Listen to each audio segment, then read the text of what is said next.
Austin is an 11th grader. How old are you? 16. You guys should be doing this. Once you guys get to high school, man, I'm going to disciple you guys. And so Austin's been working really hard on this message, and we're super excited. We're going to respect Austin and listen to him and not interrupt and make weird little noises on our cell phones, okay? Yeah! Yes. And I'm going to go Gatsby. Go Gatsby. Awesome.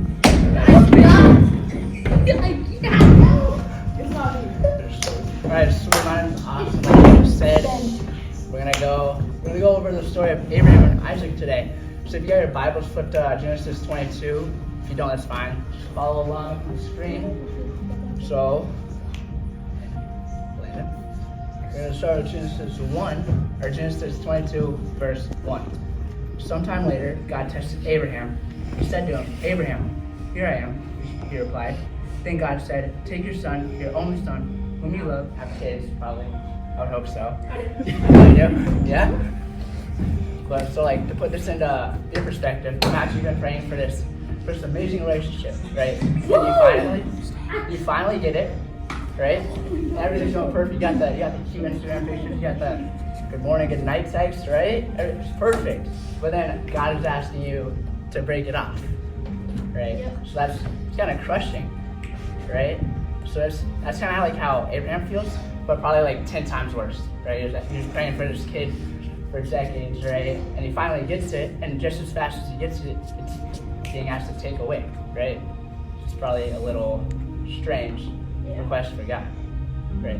But it's important to, a little flashback in this time period, many other people were sacrificing their kids to appease their false god, make them happy or whatever, so they wouldn't like have their reign just on these people, right? But sometimes God will put our faith to the test by asking us to do something we're not really comfortable with, something that's outside of our comfort zone, right? And as we go through these trials, we're gonna be able to grow and grow and grow in our faith. I mean, just take welding, for example, right? You got this metal, small piece. In order for it to be fully formed to the welder's image, it has to go through a substantial amount of heat to be formed correctly, right? And then as we go on in the story, where Abraham's just seeing the mountain right in front of him where he's going to sacrifice his kid, right? This is probably a little nerve-wracking. It's going to kind of mess up his head a little bit. But it's important to remember that even in the midst of all this chaos and all this drama, that Abraham was somehow able to keep his focus on God. We're going to continue to verse 6. Provide the lamb for the burnt offering, my son. And the two of them went on together. Isaac, there's this point where like Isaac's like, we have all this stuff for the offering, except the actual offering, right? So Abraham just calmly tells him that God will provide. And Abraham's just not saying this just to like comfort him, right? He's not just saying it just so he won't think about it. He's saying it, Abraham's saying it, he's believing it wholeheartedly that God will provide in some miraculous way. And there's one verse 8, of the outcome of this story, and the narrative, and the quality of Abraham's faith. Now, as we jump to verse 9, right? This is like the climax of the story. This is like the peak moment where all the instruments, right, are rising, right? And it's really cool. It's really beautiful to see how Abraham is so faithful, and he's willing to give up the thing he loves most in life, probably more than life, and just because God asked him to. Because Abraham's able to display this type of faith, this immense level of faith, God was able to provide for him in many ways he didn't expect.